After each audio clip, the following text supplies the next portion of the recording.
And if everyone could take their seats, we're going to get started with our third panel.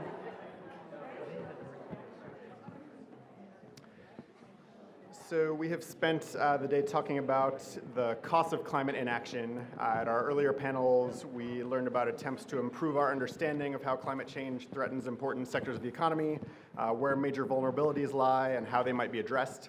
Then in our second panel, we looked at what can be done to better protect communities around the country from climate impacts and what's needed at the city, state, and federal levels to adapt to threats from a changing climate. And in organizing the conference, we felt that it wouldn't be complete without spending some time discussing what to do with that information and how to communicate the rising cost of inaction so that we can start adopting, hopefully very quickly, the necessary policy changes to start addressing the climate crisis. So much of our work at the Institute for Policy Integrity is focused on using economic tools to improve the policymaking process. We believe that economic analysis is incredibly useful at turning some of the climate threats that we've discussed today. These are threats to public health, essential infrastructure, critical sectors of the economy, and turning that into data points that can be useful in communicating the cost of inaction. But we then need to communicate the urgency of climate action in a way that resonates and helps lead to changes. So to discuss some ways to do that, we have a fantastic group of panelists. I'll just give some quick intros if any of you want to read more about their biographies. They're in the program. So I'll introduce them in the order that they're going to speak. First I have Senator Todd Kaminsky of New York State's 9th District. He is the chair of the Senate's Environmental Conservation Committee and a principal architect of New York's Climate Leadership and Community Protection Act, which is among the nation's most aggressive climate laws. It commits the state to achieve net zero greenhouse gas emissions across all sectors of the economy by 2050. Senator Kaminsky also has an extensive legislative record on many other environmental issues, including clean water protection and restrictions on toxic substances. And before being elected to the Senate in April 2016, he was a federal prosecutor at the U.S. Attorney's Office for the Eastern District of New York. We'll then hear from Professor Leah Stokes. She is an assistant professor at the Department of Political Science at UC Santa Barbara.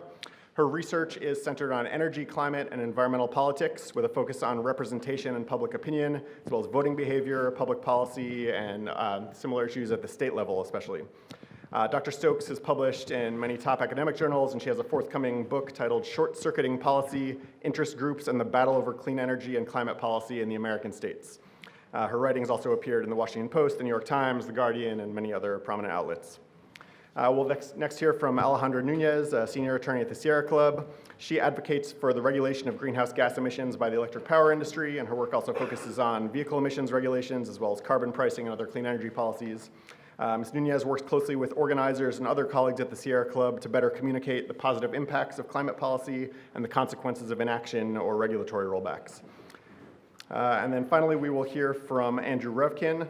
He is one of the more accomplished environmental journalists in the country. He's covered climate change and other environmental issues at the New York Times and many other outlets for more than 3 decades. He's won many of the industry's top awards along the way, and he recently started a new role as the founding director of the Earth Institute Initiative on Communication and Sustainability at Columbia University. So just a quick note for the Q&A and discussion, we will again be submitting questions on note cards, so feel free to jot down anything, and we'll have some people coming around to collect those throughout the talks. And I look forward to hearing from all of the panelists. So I'll hand things over to Senator Kaminsky.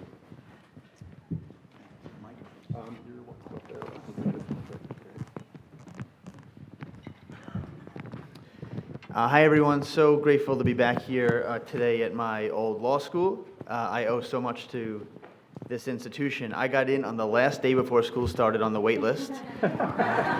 There were 400 so people in my class, and my email address was tk415@nyu.edu, so I think I was the last person admitted.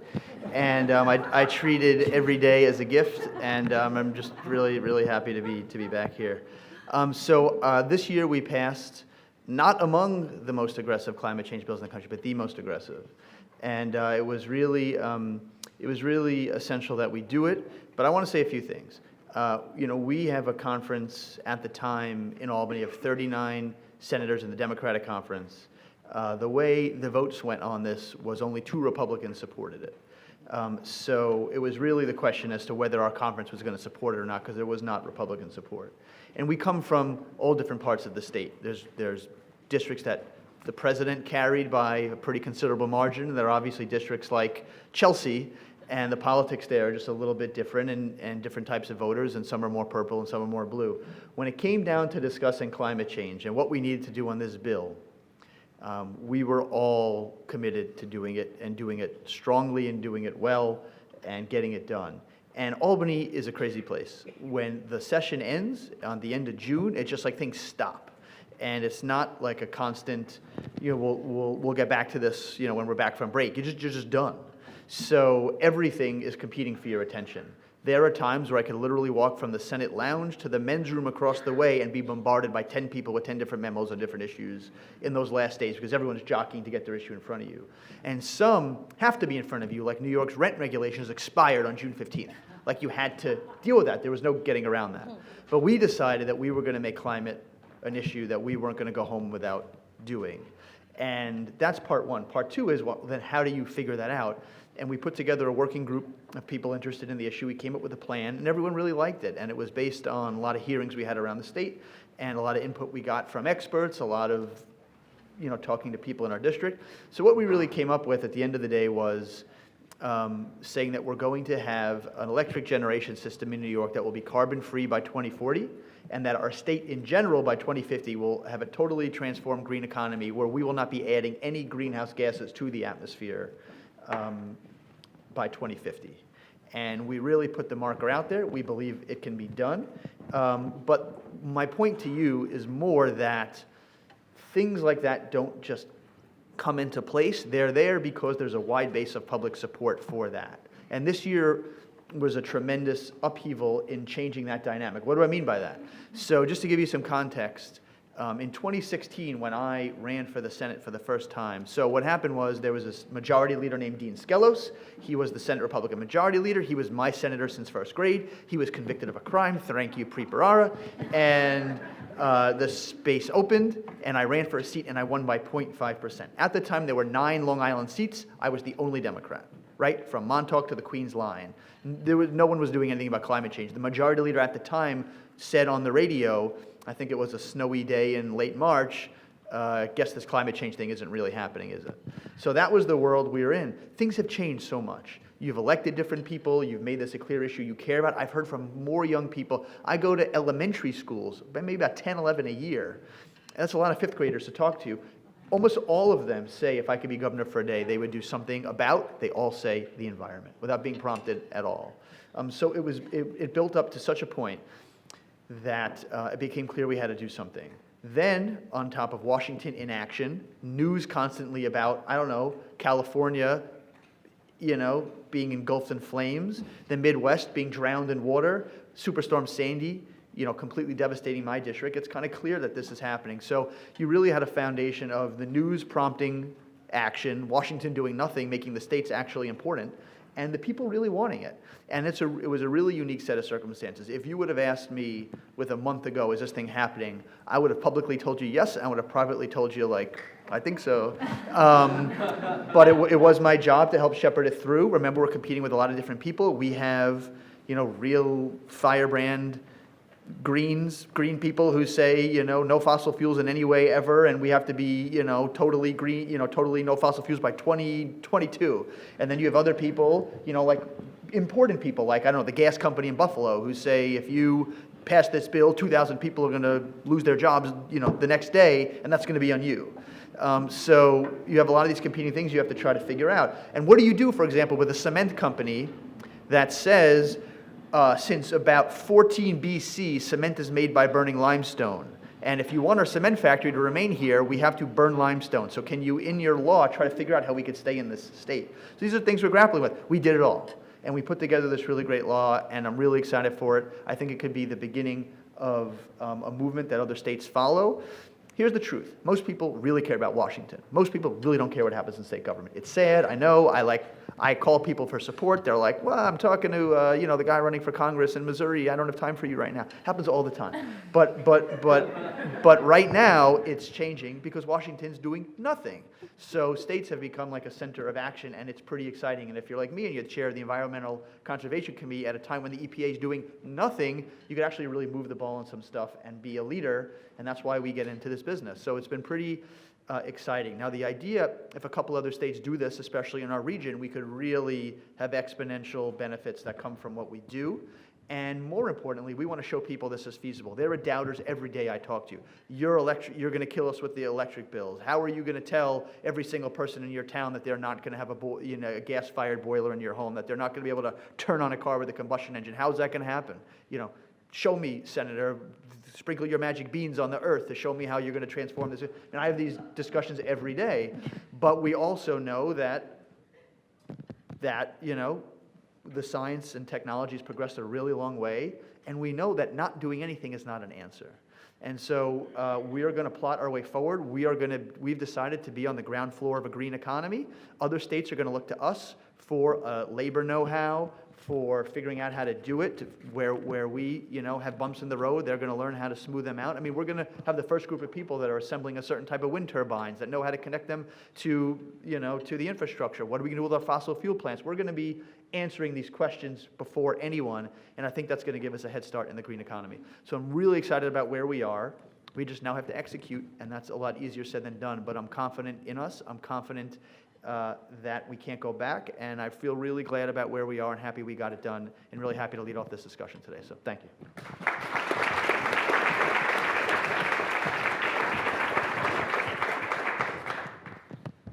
Great. Well, that was a master class in how to communicate climate change. Very impressive. It's nice to have politicians saying these things.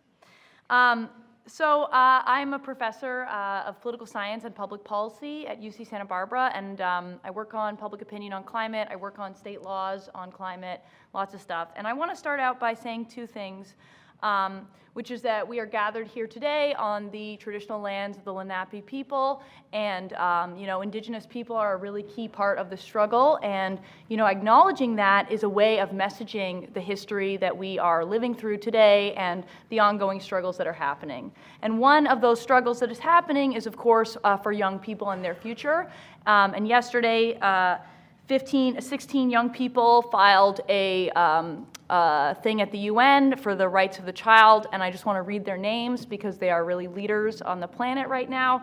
Alexandria, Carl, Katerina, Chiara, Greta, Ellen Ann, Iris, Rain, Raslin, Deborah, Ayanka, Radima, Carlos, Latokne, David, and Ranton. And those people stand in for people all over the world, including all of us here, and that's the kind of leadership that we really need. So this is a picture of wildfires in California that the Washington Post created. The Thomas Fire, shown down there, is a fire that I personally lived through. This was the largest fire in California history at that time. And to give you a sense of the scale, this is the size of the fire compared to Washington, D.C., a size that you probably have a reference of. So, for example, I was evacuated from my home for 2 weeks. Many of my students could not write their final exams. One of my students, Nikayla Jefferson, who has just joined Sunrise, wrote an amazing LA Times op-ed for the climate strikes last week, where she talks about her experience of breathing in toxic air during this forest fire. And it's very clear that this is linked to climate change. As Dave Jones this morning already said, what happened is in January, we had an extreme precipitation event, which is again tied to climate change. We had, I believe, a ½ an inch of rainfall in 5 minutes. What happened is because the fire had scorched the ground could no longer retain water. And so mudslides happened, and 23 people died in my community as a result of that. That is a result of climate change. That is climate change in my backyard, and I have lived through that. And I would encourage all of you to think about your own daily lives and the impacts that you have already seen. Because the fact is, we have already warmed the planet by 1 degree Celsius. This is not just an issue for the future, it is happening now. And telling personal stories from our own daily lives is a very powerful way that we can communicate these issues to people. So the big climate message that we have been all harping on about for many years, and it seems almost irrelevant now because Greta Thunberg is out there being a prophet, is that climate change is real. And it's sort of sad that we have to say that, but we have to remember that we are living in the shadow of a 40-year fossil fuel funded denial campaign that has been extremely influential with politicians, with the news media. If you'd like to find some research about that, there's a wonderful paper by Justin Farrell, a sociologist at Yale University, who literally got every document from the denial industry and looked at the exact language from those documents and traced them through the president's speeches as well as the news media. So these exact denial messages have been taken up by our journalists, by our politicians, and that has really stalled progress. It's happening now. I've already told you my own personal experience. I would encourage everyone in this room to reflect on your own personal experience with climate change and to talk to people about it, because it is happening now. We are, alas, the cause. Fossil fuels being burned are the cause. And the nice ending to the story, which you must include, otherwise you will depress people, is we can do something about it. We just heard what New York State is doing about it. California is also doing many things about it. We have some bright hopes around the world, and we can continue to build on that. So what frames resonate with people according to the academic research? Well, economic growth and job creation, we just heard that, this idea that New York will be the first, that they will sell these ideas and these people to the rest of the country, to the rest of the world. Focusing on other co-benefits of action is a classic thing we were just talking about, public health, air quality. Republicans are particularly open to these things. It turns out nobody likes to be poisoned. Doesn't really matter their ideology. And patriotism, talking about this country and what we can be doing in terms of innovation and being a driver globally. I think Elizabeth Warren's campaign has been doing an excellent job of connecting on that. Messengers that resonate. We need more Republican champions on this. They are hard to find, but Bob Inglis is one that is always raised up. Doctors actually are on the front lines of a lot of these health impacts that are already happening in terms of infectious diseases being spread into new areas. Climate scientists are still very respected. And on the last panel, somebody talked about meteorologists, and that's a project that George Mason and the Yale University have been working on to train meteorologists so that they can talk about climate change. So these things don't just happen spontaneously. There are efforts to actually train people to become messengers. And many people might think like, oh, environmental groups, they're lefties or something. But actually, environmental groups have an enormous amount of credibility according to research. And so them speaking up is really valuable. And I will say that, young people, turns out young people are really important messengers. And we should be continuing to give the mic to those young people, whether they're in the Sunrise Movement or Youth Climate Strikes or Friday for Future. I have done some research on this myself. This is from a project, a paper I published with Chris Warshaw in 2017 in a journal called Nature Energy. And what we tried to do is look at renewable portfolio standards, which are really important laws at the state level, and how we could get more of them. Turns out they're very popular, these laws. There are states like Florida where a vast majority of people support a renewable portfolio standard, and yet Florida, very sunny state, does not have one. Thank you, electric utilities. And so we, if you focus on cost, which is of course what opponents like fossil fuel companies and electric utilities always talk about, you don't get a lot of support. And I think it's important to point out income inequality's role in that.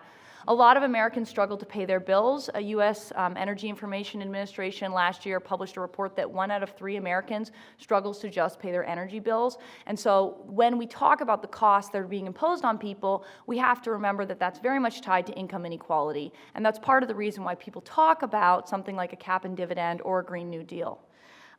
Job creation, very popular. I think you already heard that on this panel. And air pollution is another popular thing to talk about. This is polling from the Yale Project on Climate Change Communication, which I'm affiliated with. They're a wonderful group that has been doing really tireless work while nobody cared about this issue for a long time. And now it's the hot thing. And basically what you can see is that there's sort of a myth that the public doesn't care, that this is not a voting issue. That's a lie. If you look at the data, if you look at the stories that we just heard, the public does care about this issue, and it is certainly growing over time. 69% of Americans are worried about global warming. I think there's a lot of fear right now on this issue, and that isn't necessarily the best thing. But, for example, David Wallace Wells' book on Uninhabitable Earth is a really interesting communication technique to try to say, look, this is kind of what the world could look like. I have some work with Parrish Berquist and Matto Mildenberger that we haven't published yet, but what we did was we ran a survey a few months ago and we asked people, when you're choosing who you want to vote for in the 2020 elections, does it matter whether or not they're pro-climate change? And what we found in this nationally representative survey is that 83% of people think that climate change is an important issue for how they choose to vote and who they choose to vote for. Maybe this is why Trump went to that UN climate summit for a minute. Unclear. Wasn't there very long, just long enough to get the Greta death stare. So there have been polls coming out of the Democratic primary, and some of you may have seen them. They show that climate change is the #1 or #2 issue above sometimes healthcare or immigration. So I think that we're starting to change the narrative about that, and I would encourage everyone in this room to work on changing the narrative. The Yale group has also done some cool work on young Republicans, and what you're starting to see is that young Republicans are also going to be alive in a few decades, and they would like to have a stable climate. So they too are becoming important messengers, and one young Republican was part of the congressional testimony last week, for example. Most Americans want these kinds of landmark laws like the CLCPA or SB 100 in California. The only exception is the most conservative Republicans. So there are still deniers out there. There are still people who don't get with the message, but they're pretty rare. Clean energy standards are really popular. Even the most conservative Republicans are for these things. The best thing we could do, in my opinion, is to pass a clean energy standard at the federal level. We have been trying to do that for more than 20 years.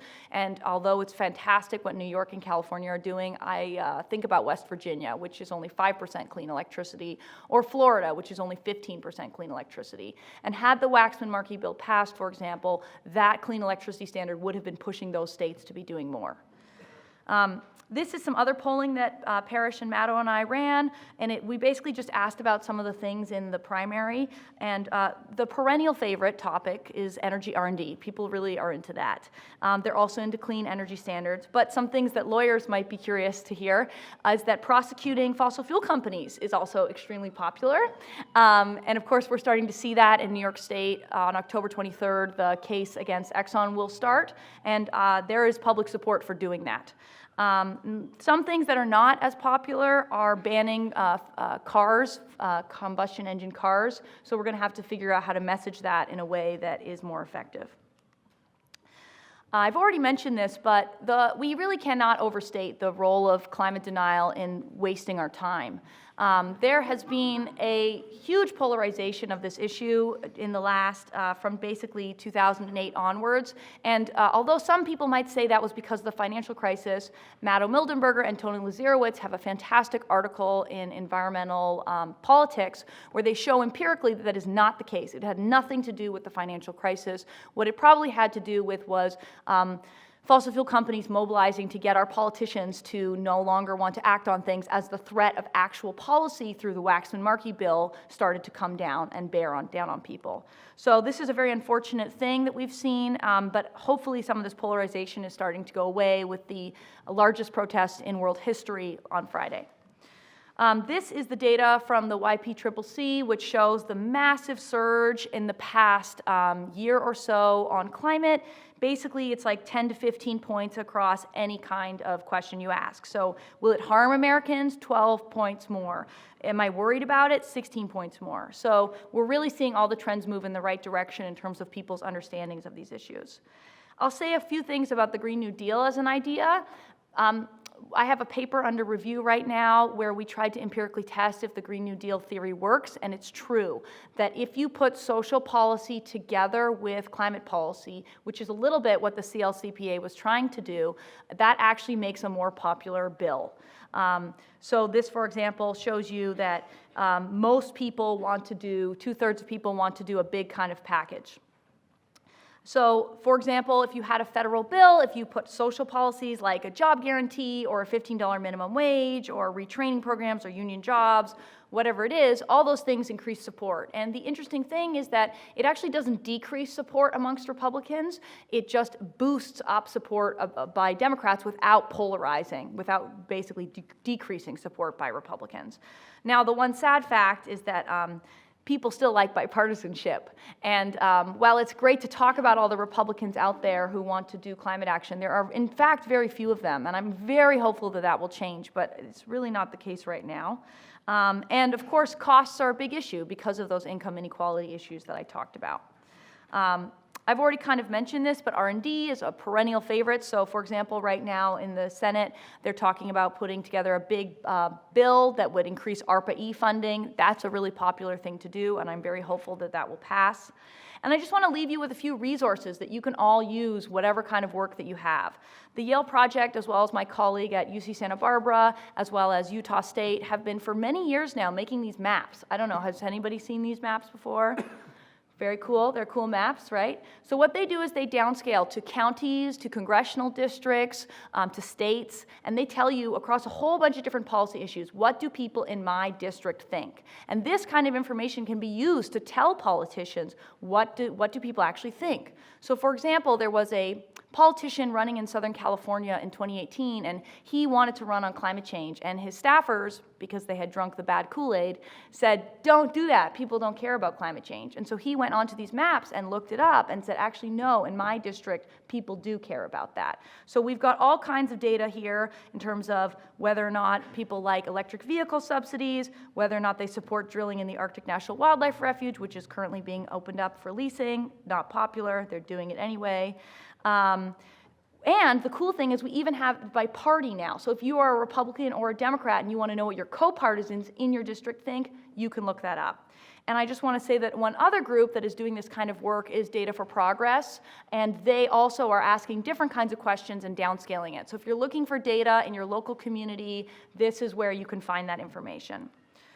I'll just end by saying that I have a book coming out about state clean energy laws in March. If you're interested in how the utilities have been very nefarious and really delayed action, that's what my book is all about.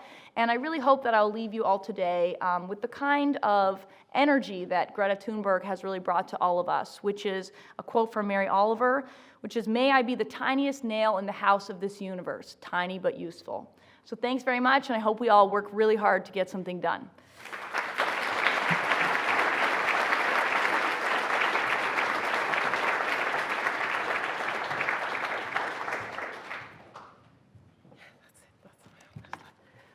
Hi, everyone. My name is Alejandra Núñez. I'm an attorney at the Sierra Club. I've been working on federal climate regulations for almost 6 years now. I have been involved in the rulemaking process and the litigation around essentially all the rules that comprise the Obama administration's climate action package. As you know, or maybe you don't know, so let me introduce the Sierra Club. We are the country's oldest environmental organization. We have over 3.5 million members and supporters. We have organizers who live in communities all over the United States. Literally, we have members in the entire country. And we have a communications apparatus in the club, and we have campaign staff. So let me mention like 3 big campaigns that we work on in relation to our work to tackle climate change, which we have been doing for decades now. So we have a campaign which you might have all heard of, which is called Beyond Coal, which is a collective effort with many partner groups all over the United States, some in Europe now, that are trying to advocate for policies and engage in litigation, outreach, lobbying to retire the coal fleet. We're also working most thoroughly in the power sector now, looking at gas plants. We also have a campaign to try to keep fossil fuels on the ground, so we're part of that community of environmental groups. And then we also have a clean transportation for all campaign. So we are trying to advocate to expand electric vehicles as much as possible, especially at the state level, now that nothing's happening at the federal level. Well, in fact, a lot is happening, but just in the opposite direction. And to build electrification infrastructure. So I will say, as an attorney, I have the opportunity to talk to a lot of our organizers who live in those communities, that are bearing the brunt of air pollution and climate impacts for many years. We have many of those who are actually members of low-income communities and communities of color. And I also work with our communications staff, our press secretaries, on a regular basis to learn and try to put our messaging in easy to understand, in terms that are easy to understand, which has been a huge learning experience for me as an attorney over the years that I've worked at the club. So let me share some of the lessons that I've learned in how we do this work to try to target the fossil fuel industry and then to move into clean energy, clean transportation. So how do we communicate climate urgency? For about 15 years, I will say, our messaging has been very much focused on public health impacts. So this is just my only slide, so I'm not going to make a presentation. We have two aspects to the work that we do. We work on rulemakings to get climate policies on the books, which we have been doing, particularly during the Obama administration. As you may know, those federal agencies are required under executive order to prepare an analysis of the cost and benefits of the regulations they propose.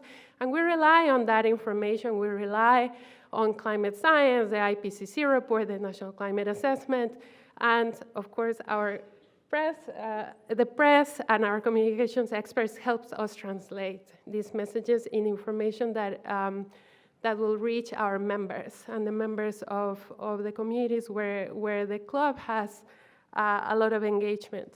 And we heard many years ago that people did not connect with the messaging around climate impacts. It really was, the way people engage was if you try to explain how these proposed rules are going to improve their health. Many of our members or their children or their parents have asthma, respiratory issues, cardiovascular disease. Those are the things that people really want to hear about, how these proposed regulations will improve my health or how does the rollback in the current context will actually worsen my health. This is a key issue. So this is why a lot of our work in rulemaking, and this example is just a slide of how a few years ago the Clean Air Task Force put together a report that is called the Toll from Coal that you can still access in the internet. There's a map of the United States. There is a paper which is a little bit dated, but there is now a resource online where you can actually look at all the coal plants in the United States. And you click on the plant and you can see what does that coal plant mean for your health in terms of higher incidence of asthma or of heart attacks or of visits to hospital and so on, which is part of the way, some of the factors that are looked at in cost-benefit analysis. So this is why we have focused very much on public health impacts when we, for example, or our organizers bring people from our membership to a hearing. And the messenger, as you've mentioned, is very important. So we have members who are physicians, we have members who are moms, who are concerned about higher air pollution, and they will come and speak about their own stories, the stories of the community, and they will translate it in terms of what will this mean in terms of impacts, public health impacts. So we also look at the economic benefits in terms of, for example, job creation that will result from the development of clean energy infrastructure because of these regulations that will put a price on carbon and make stationary sources internalize the cost of their pollution. So the economic opportunities is something that our members are very much excited about. That was a key part of how we messaged economic savings in electric bills that would result over time if there is more demand-side energy efficiency installed in buildings, in housing. These are things that really resonated with people, and that has been the center of our messaging. We also participate in PUC dockets, Public Utility Commissions dockets, where the Commission is going to approve massive investments from electric utilities in a 20 to 30 year planning, for example, in an integrated resource plan, or where the utilities are going to seek approval for the construction of new infrastructure. So we intervene in those dockets and we make the case for consumers in terms of the choices that would be made now that clean energy is becoming cheaper and more cost competitive than gas in many states. So we actually do technical analysis, but our organizing staff and then members of the Sierra Club actually come and help us organize rallies around the case where we're actually trying to put our testimony in front of the Commission to explain why it makes more sense to focus on more cost-effective resources which are not based on fossil fuel generation. So that's really what our advocacy has been focused on for, I will say, 10 to 15 years. However, I would say that in our experience in the last year or so, the climate message has become really much more important. I think climate change is breaking through more than ever before as a messaging tool. And for us in the Sierra Club, the reason is that many of our members actually have experienced the effects of extreme weather events themselves. We have organizers who live in Houston. We have organizers in Puerto Rico who actually went through these major storms.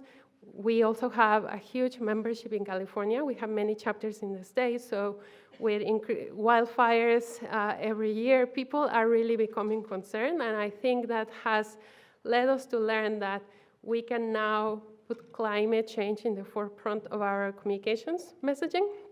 So we basically are now conveying the messages of climate science. I think the press has helped us a great deal to try to translate the science into terms that are digestible and that suggest that the impacts are dire. And the youth also, and we have also many young people who are members of the organization, I think they are more engaged than ever. And all of these things are coming together and are really helping, making climate change the center of the messaging tool.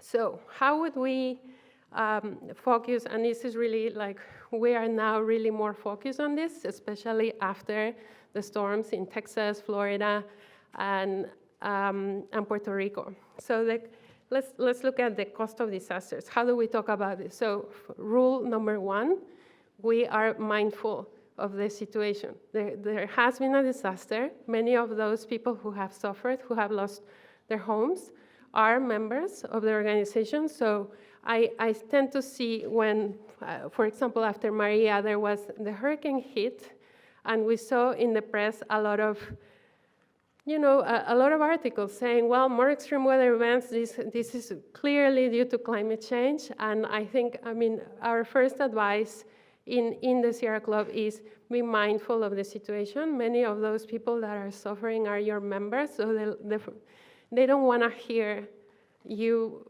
reacting first, talking about climate change and is the cause of this disaster.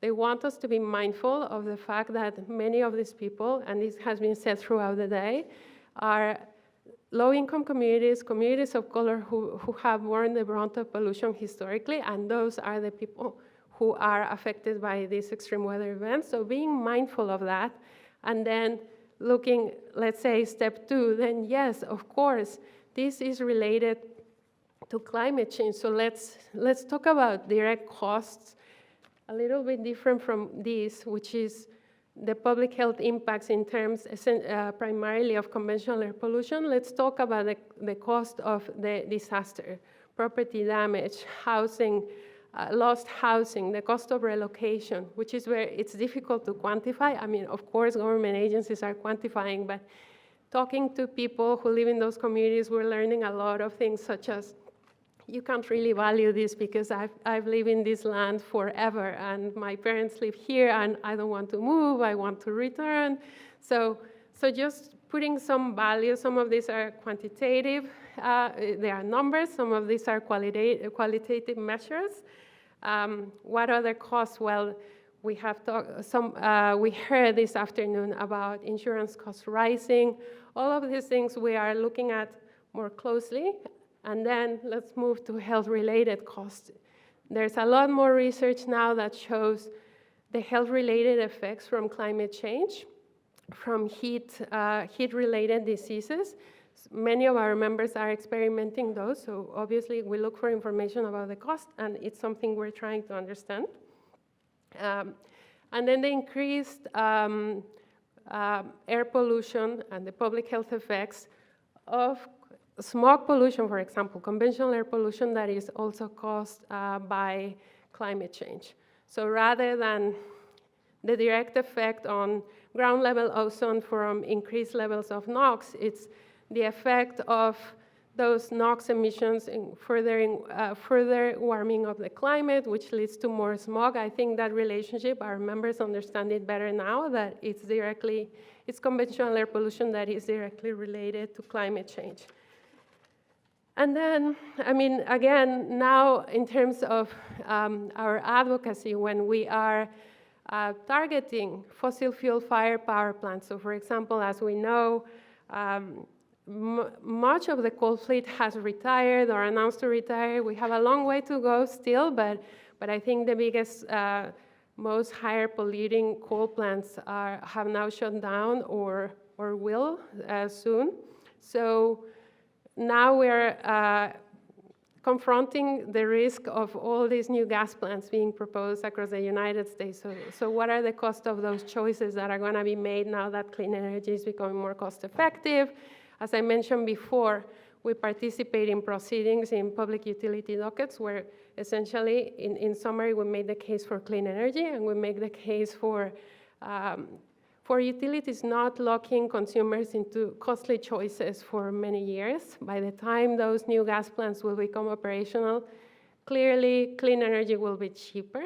So we make those cases, but now it's something that we can really connect to climate change effects. We had, for example, proposed gas plant in Florida, where our organizers really made the case of Florida being the state that faces the highest risk from sea level rise. So those things, I think our members are now making the connection.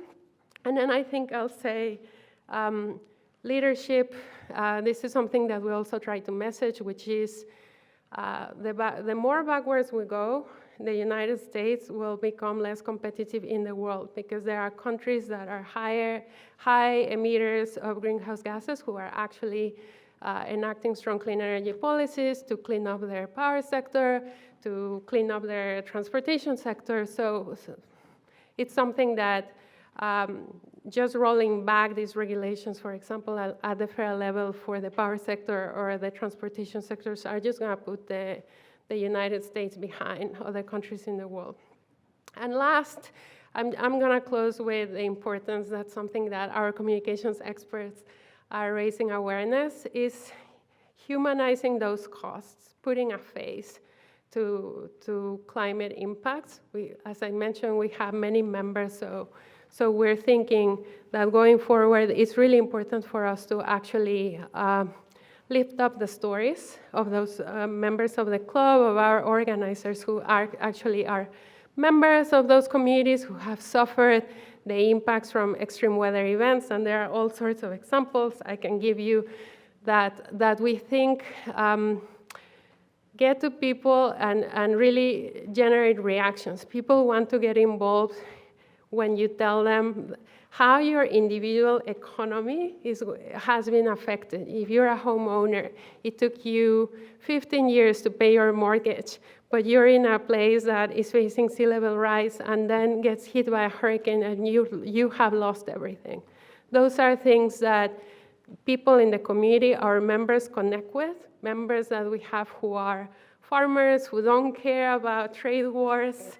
They are just concerned about making a living, but they are very worried because their town is facing a historic drought. So we have members in the club, members of the communities where our organizers work, where we have volunteers who face these situations, and we think that it's very important to lift those stories.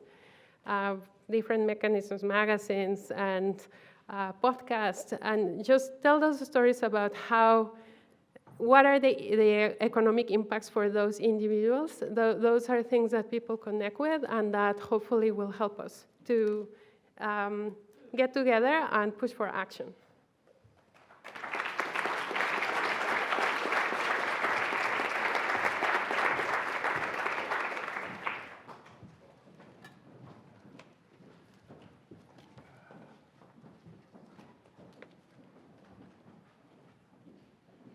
How do I get to the next thing? So while he's switching over, I'm going to retire this. I've been showing this too often lately. This is kind of, instead of a business card, I use my 1988 cover story in Discover magazine on global warming. 1988. This was published in October that year. The IPCC was formed right around then. This was, 1992 was the Framework Convention on Climate Change. And this story has pretty much everything you've heard ever since. I've written about 3,000 stories in the 30 years since then. I've grown 30 years older. I was 30, well, I'm 63. So half my life has been, greenhouse gases, trap heat, endless summer. And the last thing I want to think about is that in 30 years from now, someone's trying to write a better cover story when I'm 90, 93, if I'm lucky enough. That's like this. So storytelling, the name of the session was communication of costs. I'm going to zoom in on that in the context of actually wildfires. And I've had to back up a lot. Lately I wrote so much about greenhouse gases and the driving of the changes in the climate system that are profound and are going to last for thousands of years. There was a great paper a few years ago, the multi-millennial consequences for sea level and climate of our energy choices right now. Great paper, and it's on this time scale that just makes everybody zone out, but it's the time scale that's really the climate challenge. Multi-millennial consequences of our decisions right now. And you've heard some good examples of that from Greta and others like her too. We're making decisions right now that we don't have a right to make because they have such implications, and not just for humans, for biodiversity. So I've been writing that story, and the thing that I've missed, I've been playing catch up on, is the story of the other driver of the things you've been seeing in the headlines the last decade or so, the losses and fires, the devastation in Santa Barbara County and Ventura County, and all the wine country fire, and the fires around Silicon Valley, and the fires in Greece last year or so ago. The other factor involved there is the change in us, where we live and how we live. Poor people, dislocated, and us rich people building in places that either willfully or ignorantly we completely miss that most of California is destined to burn, and it's kind of incredibly scary. So what I'm going to talk about here is kind of a little zoomy look at where we go from here with that end of the reality. The last session I only caught part of, but it's really important. What Craig Fugate was saying, the others, is an essential part of acting on climate, but it's not visible at the UN right now. Just yesterday or today, I can't keep track of the days in Climate Week, the Global Adaptation Commission released a report on the importance of putting in the foreground with decarbonization work to not just adapt to climate change, but to back up from where we've overstepped into forests, into coastlines. So that surge of human density in zones of implicit hazard, so far, that is primarily what you're seeing. It's not climate change. Even though I've been doing this, winning prizes, writing books, that's the problem, and it takes a lot of people off the hook. And I don't just mean the personal, the failure of the homeowner. I mean local governments, I mean state governments. When was Jerry Brown gave a lot of great speeches about climate change in the context of fires, but when did he ever say, we can't build into these forests anymore, right? Because that violates the primal law of physics for politicians, the word no, or the word retreat. We just had a big session at Columbia University a month ago on managed retreat. Where's the politics of that? But that's part of the communication challenge, is how do you say that in a way that people are actionable about. So I'll start with a very familiar image some of you might have seen. If you look at the screens, you guys can't really see it. It's worth you poking your heads around so you can see it. It's Paradise, California, one of the subdivisions that was incinerated. Sadly, tragically, 80 people died in Paradise. And you look at that, and if you didn't see this image, you saw many others used to drive climate action, right? Act on climate. But when you look at that, and the task of our panel was communicating economic urgency, the question is to do what? Yeah, that's and now note two fascinating things about this, two really important things. This is a quiz. Look at the trees. Did the trees burn? That's weird. Look at the houses. Did they all burn? Most did, but ones didn't. The Washington Post did a really great story about houses in Paradise that did not burn. And there were these marginal changes in house design. Tiny little things like putting screens over the vents that let air into your roof so that the roof doesn't rot. That made the difference between houses that perished and houses that didn't. And that's part of the climate crisis. This is part, and it has to be in the foreground, and I'll explain why. Believe me, I don't mean decarbonization is not urgent as well. But I mean, this is profoundly important if you want to avoid having an endless sequence of headlines like what we saw in California. So is it a climate crisis or a vulnerability crisis? Of course, it's both. The time scales are different. The mitigation scales are different. Cutting greenhouse gases doesn't change risk in communities for decades. That's science. And I'll show you a slide that shows that. This was a study, and this is not just built vulnerability that we've already built. This paper, it's another Michael Mann. He's a climate scientist who studies forests. It's not Michael Mann from Penn State, who's a friend of mine and a climate scientist who's much more prominent.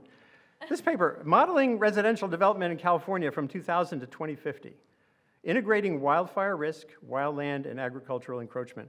And just the bottom bullet point is the one. We expect by 2050 that 645,000 homes will be built in areas currently designated as very high wildfire severity zones. Just let that sink in a little bit. But I can help you because here's a map. Those are California's existing very high wildfire severity zones. This is today. So today, and this gets me back to what I heard from Craig and others, that's what we're doing today. And that's a crisis, right? Unless you don't care about the fate of communities in California. And what's the politics of it? I don't know. Someone's got to figure this out. I'm a journalist.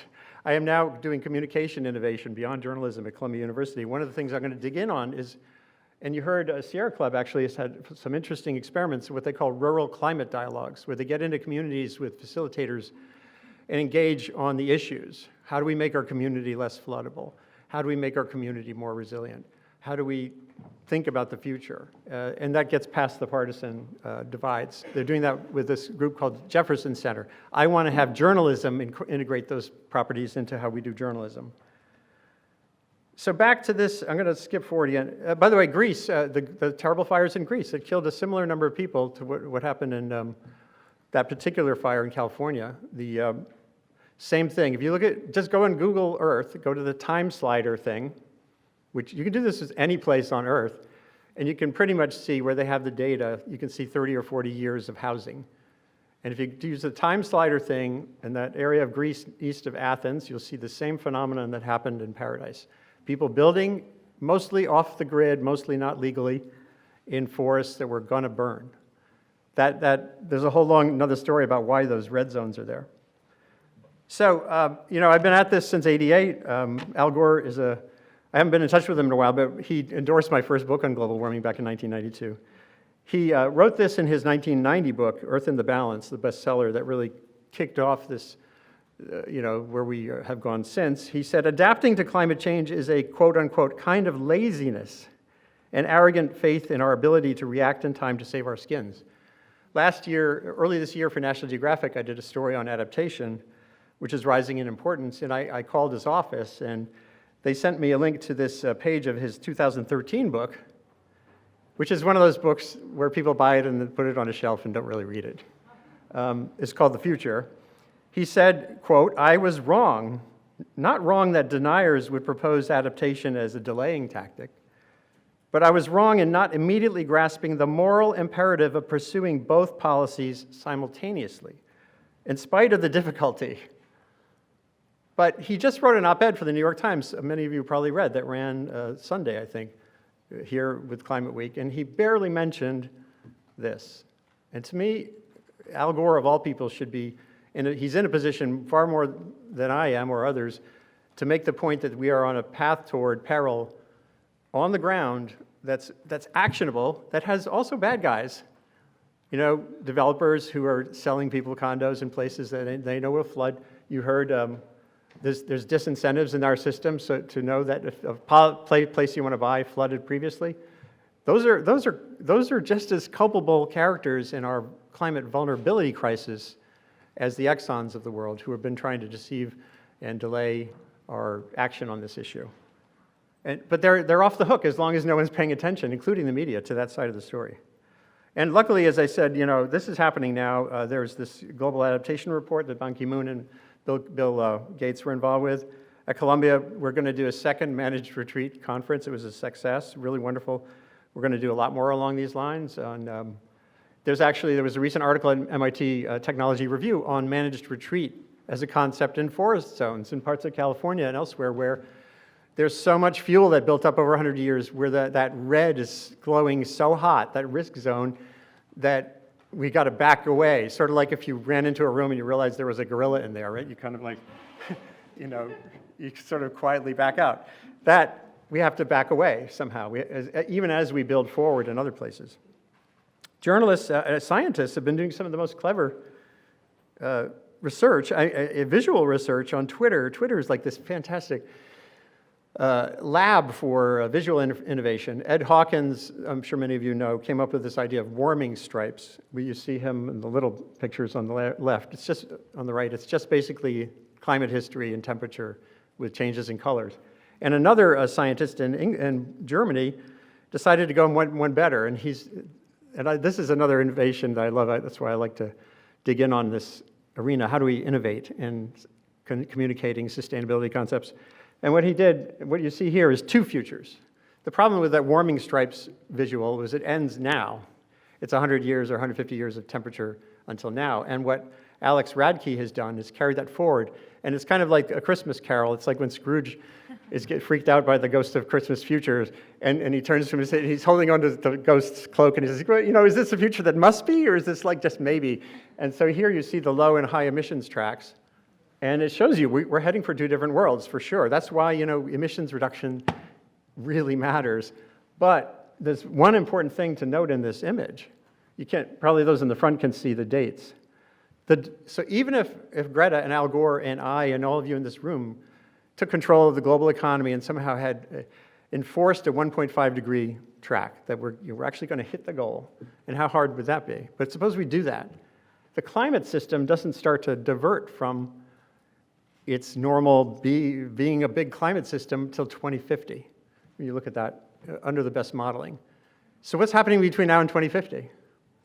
We're building I'd like to use the S word, we're building a huge amount of vulnerability. And in displaced, marginalized communities, economic injustices are creating the same kinds of vulnerability. The slum in the Bahamas, I thought I had the slide in my presentation, but I must have left it out. It was back? Yeah, I'm trying to go fast. This story, read this Guardian story, just look it up and read it. It was by their Washington bureau chief. He went to the Bahamas to the Mud, it's called. That's the Haitian slum in Abaco. And they're Haitians. They were there not by choice. They were living in shanties not by choice. They're the low end of the economy supporting all the tourism. And they were hammered and devastated and destroyed by that grinding Force 5 hurricane. But the reason they were there in abundance is because of lack of opportunity in Haiti, and there's a whole other story about Haiti's environmental issues. So if we're not looking at those drivers of exposure to risk and just thinking about global warming and decarbonizing the economy so that sometime after 2050 there'll start to be a divergence in good and bad outcomes, how just is that? It's not very just to my mind. So one thing I'm just going to end with this one idea I have, which is to have, especially in California and places like that, to have a kind of a town meeting where this is the beginning. I'm actually going to show you it on Twitter, on YouTube, because it's so much cooler and scarier. And I already screwed up. Oh, there we go. So this was a, whoops, that's the wrong one. Give me one more second. Where is it? I guess this is it. All right, here we go. It's worth it. It'll be worth it. So this was in March in the Pine Barrens of New Jersey. The government held a prescribed fire. This is a fire that should have happened decades ago, but we've been suppressing fire for 100 years. So we built up this bomb all around us. But the cool thing wasn't that. It's that they, the National Institute for Standards and Technology came up with a really cool camera. They study how fires happen. The camera's in a globe of water. So you're in the fire, and it's 360. It'll take a second for the, you'll see, it'll take a second for the visual. You guys should move off the podium and look. So here we are, we're in the fire. You know, I would like to get every town council and zoning board chairman in California into an IMAX theater. And then we start with this. Okay, so this is what a really big bad fire does. And you'll see, they sweep through so quickly. And then we go to that map of California. Remember the map of the red zones? And you can zoom in on their district and zoom in on their forest. Say, okay, what do we do? And then figure it out. Thank you. I don't want to be there.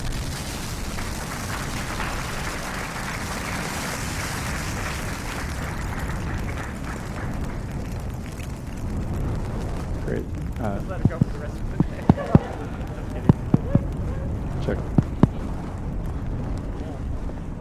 I don't have it there. Thanks. Yeah, that's awesome.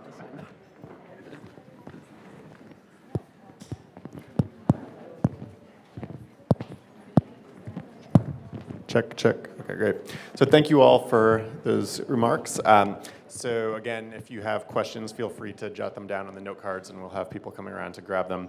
To start, though, wanted to ask a question. So when we do get back to the sort of climate policy issues that Senator Kaminsky spoke about and some others, a lot of the focus on communicating about this problem has centered on getting support for these sort of broad, ambitious climate targets, you know, getting to net zero emissions by 2050, getting, you know, clean energy standards that are particularly aggressive. And we've seen success in New York and in several other places.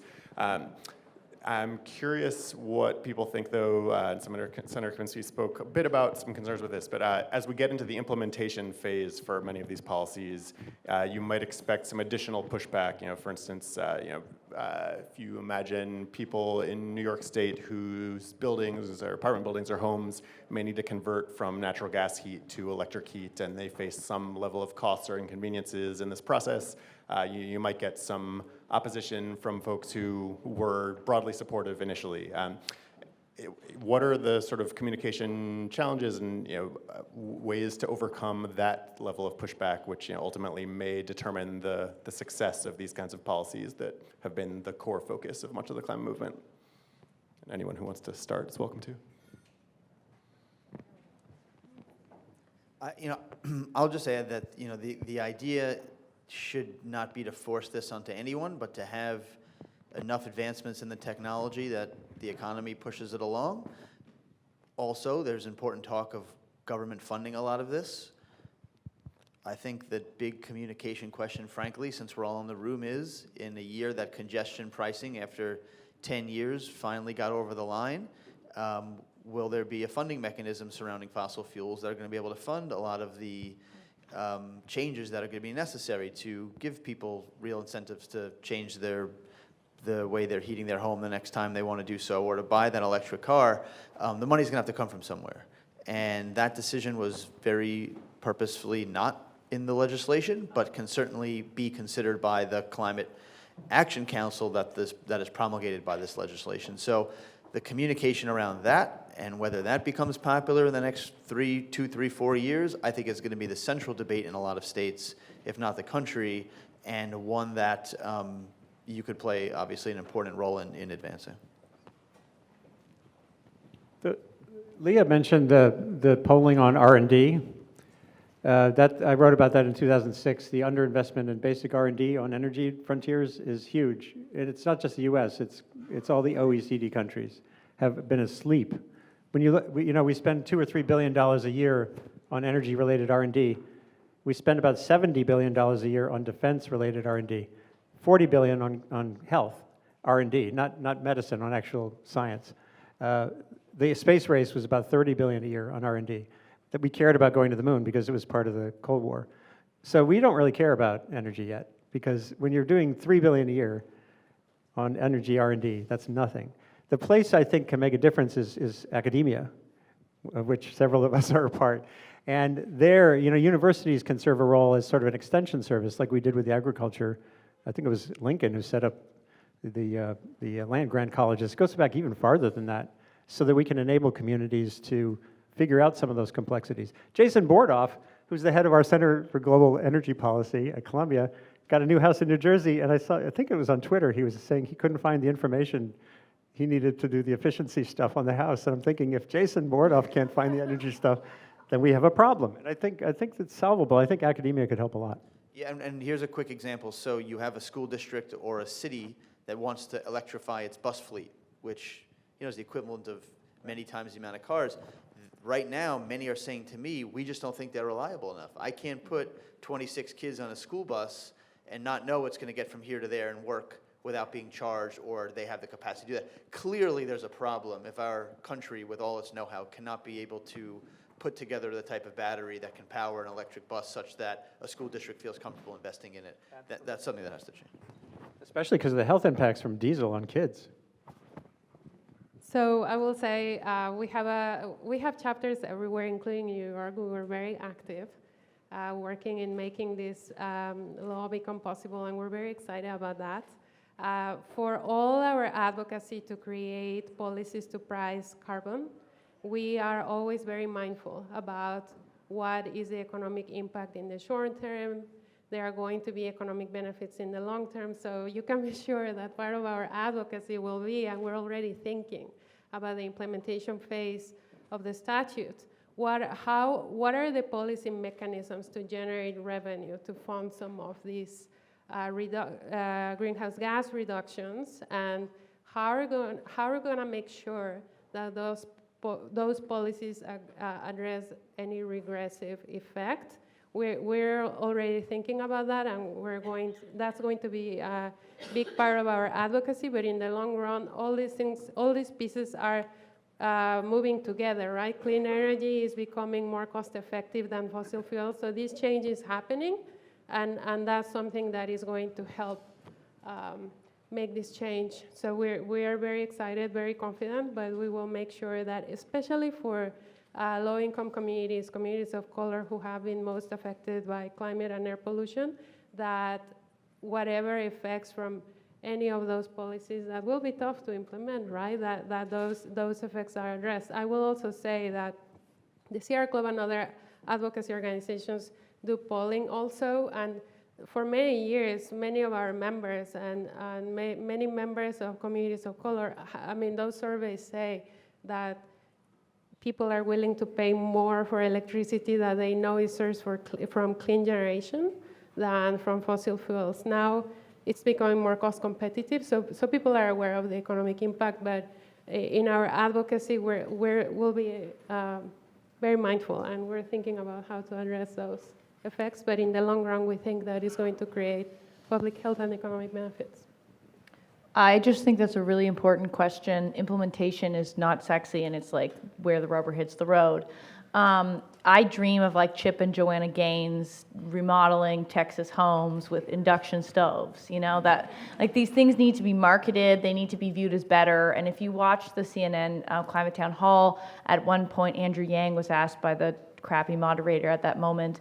Why would people want to drive EVs? They're terrible. And he was like, they're better. Have you been in an EV? I mean, they're like self-driving, and I have an EV. Let me tell you, it's really awesome. And like also, you're not breathing in pollution.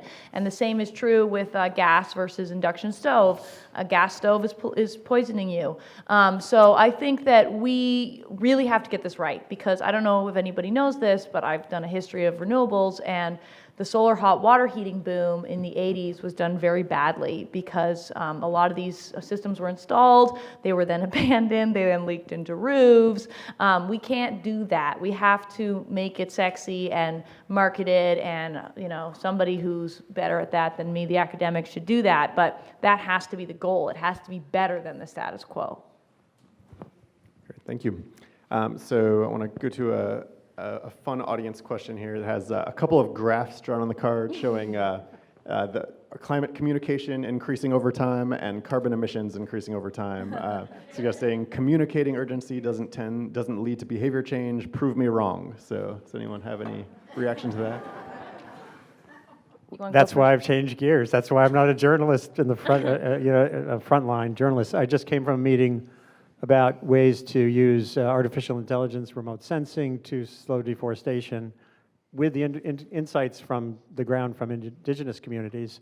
That's not journalism. You can see the data. The data show that when indigenous people are on the ground, the forests don't burn. The forests around them encroach, but that only works if you're protecting the indigenous capacity on the ground. And in a place like Brazil, you have to figure out some other options for now. But there are ways forward with communication innovation. One of the most exciting innovations I've seen is like totally getting back to basics. And it's this model that Sierra Club, Jefferson Center, a couple other partners have been testing. It's basically it's a conversation innovation. It's ways to hold a conversation that aren't divisive, that aren't a debate, that are looking for room for agreement, that are sustained. At our managed retreat meeting, the thing that came out over again as a way forward for communities to boost resilience is sustained engagement with expertise, not someone coming in for a one-time town council meeting and showing graphs. And then you have trust, and then you whittle away the rough edges, and that's, to me, I'm paying attention to that. I think journalism actually, there are examples where journalism is taking on that role. So it's not telling a better story. But that doesn't mean there's an end to the communication enterprise. I started doing research on this 15 years ago. My sister tells me I look like I'm 15, so I could be a youth climate striker. Not actually 15.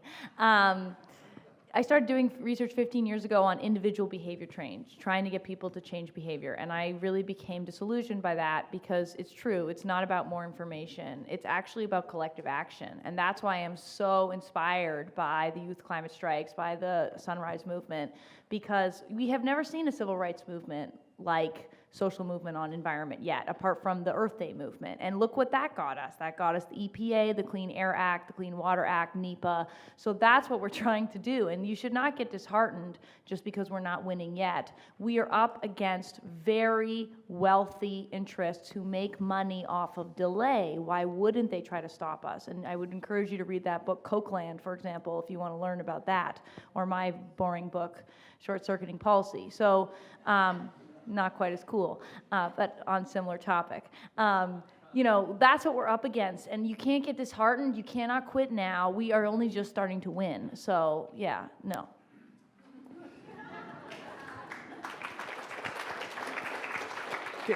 This is one tiny example, really quick, 20 seconds.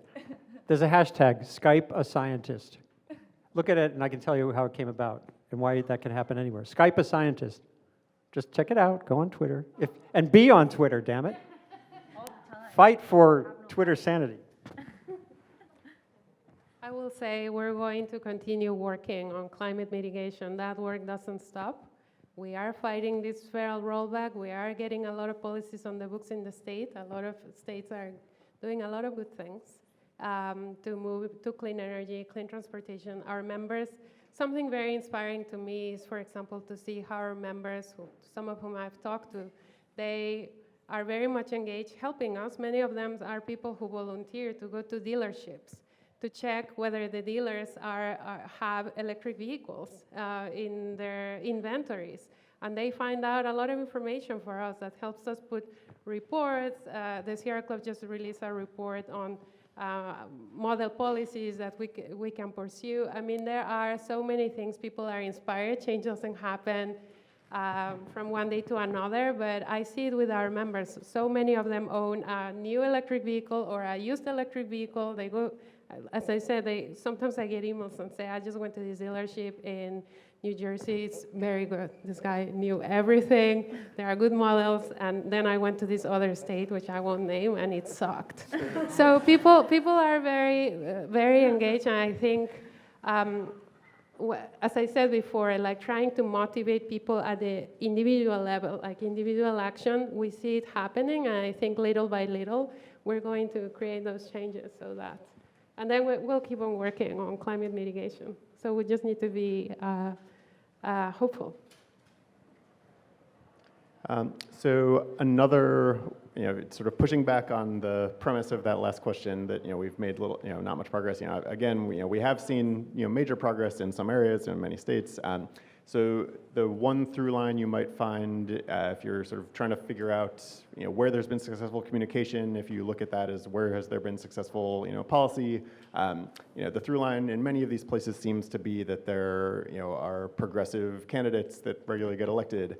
So is this just tribalism with climate policy being kind of pulled along in that process, or, with the various groups that are, people are trying to communicate to, whether that's regulators, judges, voters of different political persuasions, people of different demographic groups, where have you all seen success stories that go beyond the sort of tribalism element of, getting the group of people most likely to support climate policy to push climate policy when they have power? Yeah, so I really don't like to think about it as tribalism. I think that's, I don't mean your comment, but I think that way of viewing it is just unhelpful. I think thinking about climate as political is unhelpful, generally, right? So someone came back from a college graduation, true story, in June, and they said Madeleine Albright was the speaker at my grandson's graduation, and she was great till she got political. Well, what do you mean? Well, she started telling the graduates that climate change was really important, something they had to focus on, right? That, it can't be that. But the reason why it happened in New York was because 15 incumbents lost last time, right? Some Democrat, some Republican, but like a whole bunch of I went from being really junior to really senior like overnight. And that's true. So you want to elect people that care about this, that's the policies that are going to happen. It's really simple. I don't think about it as tribal as opposed to priorities matter. If your priorities are, something very parochial, then you'll elect someone who cares about those things. But if you want to elect someone who's talking about climate and the planet, you're going to get different results. It's pretty simple, but people don't normally vote or care. My special election in 2016, $7 million all in was spent on it for a state legislative race. 3 out of 4 people stayed home, right? So the results you get are from apathy. When people start caring and motivating about the climate and translate that in the ballot box, you get results. It's really that simple. I think there's some efforts to try to educate judges. I've heard about this recently on climate science. That's like very high potential work, and you guys might actually be able to do that. I am not. So if you can do that, do that. There's some crazy research about some right-wing education of judges that happened, I think, in the 80s, and like the long-term consequences on their rulings. There's also interesting research by Maya Sen about like when judges have daughters, how that changes their rulings. So I think that, they become feminists. It's nice. So I think educating judges could make a huge difference, and we're about to see like lots of climate lawsuits, and it needs to be clear. There was like a Rhode Island judge the other day who was Republican appointed who had like a pretty awesome ruling. So that could be a great way forward. And I totally agree with what you were just saying. Primaries have been captured by electric utilities and fossil fuel corporations at the state level, because just like you said, these races don't cost a lot of money, and they can literally just pay back in dividends for an electric utility if they make sure that they elect the right people. So in Ohio, for example, First Energy Solutions, going through a bankruptcy, got Larry Householder elected, and he became speaker, and they also got everybody elected who was going to vote for him to become speaker, okay? And it didn't even cost that much money. It's like they put $25,000 into each of these races. So I don't know how we contest that. Next Gen, for example, Tom Steyer's PAC was working on that kind of thing, but I think that the amount of money that's flowing into those low salient state level races has been driving polarization on these issues and giving us pretty bad outcomes in terms of renewable portfolio standards, climate action in general. In the Hudson Valley, I'd look at things, as you were saying, look beyond words and what's actually changed. Community choice aggregation, talk about a wonky thing. CCA is changing the landscape of energy in New York, and it's doing it very quietly, and it's nonpartisan. Our community, Putnam County, is hardly red or blue. It's all kinds of stuff. Our little village mayor, who he made our community a climate smart community, is a Republican. He's not in power anymore. And actually, the people who are in power include my wife, and very much more progressive. But this kind of is rolling through without the contention, and it's an opt-out thing. You can have a community choose renewable power from the grid as just the norm. So I think we just have time for one more question. So based on the past ebbs and flows in climate policy debates and sort of public attention to climate that you've all seen over recent years or decades, how do you characterize the current situation? Does it feel like recent progress that we've seen and increased activist engagement lately is possibly a new phase or a turning point, or is this reminiscent of past episodes that you've witnessed? What's your sort of gut feeling about where we are right now? I wrote a blog post on .earth when they had the big climate march at the UN in 2014, I think. And it was the long climate and energy march. This is a long journey. And when I wrote about the Green New Deal in the spring of this year for National Geographic, I credited the Green New Deal, but I was trying to look for these words in there that were not the words everyone was focusing on. It has the word mobilization. I like that word. But you look it up, it means the beginning of something. And the idea that we're going to have some solution to climate in 10 years is just not within the realm of anything I could say is real. I think we are on the path toward mobilizing for a long journey of decarbonization. World heading toward 9.5 billion people, all want decent lives. In India alone, there's more people in our whole country who don't have access to any electricity right now. So no one has the right to wag a finger like John Kerry did at India and say, stop using coal. This is a long journey. I feel like we're in a very different moment. I lived through 2007 and 2009 when we were also in a moment, but that was not even like this. That was the largest protest in world history, guys. Like, let's just not forget that, And I was here in New York. There were so many young people. It was very powerful. And that was a Friday. The People's Climate March that you referenced was a Saturday, right? People are theoretically not working. And I know that the Climate Action Network and Sunrise and even groups in Europe are talking about general strikes, kind of like what happened when the New Deal was passed. And I think that that's where we're headed. We are headed towards massive organizing and mobilizing. And I cannot tell you that we will be able to do that tomorrow, because we cannot, trust me. But maybe in a year or two, look at the Women's March. Those were the largest protests in American history when they happened, right? And they really changed the 2018 election. So I feel that we should not underestimate how much things have changed. Let me just tell you, in my own life, I don't sleep anymore. So we're certainly talking about climate change a lot more than we used to be, because I used to sleep. I would just say, until Washington changes its agenda for the better, please keep the focus on the states, the counties, the cities, the villages. You can make a lot of progress there. It doesn't get enough attention, but you could really move the needle. And I will say we will keep on doing that. Great. Well, I'd like to thank all the panelists.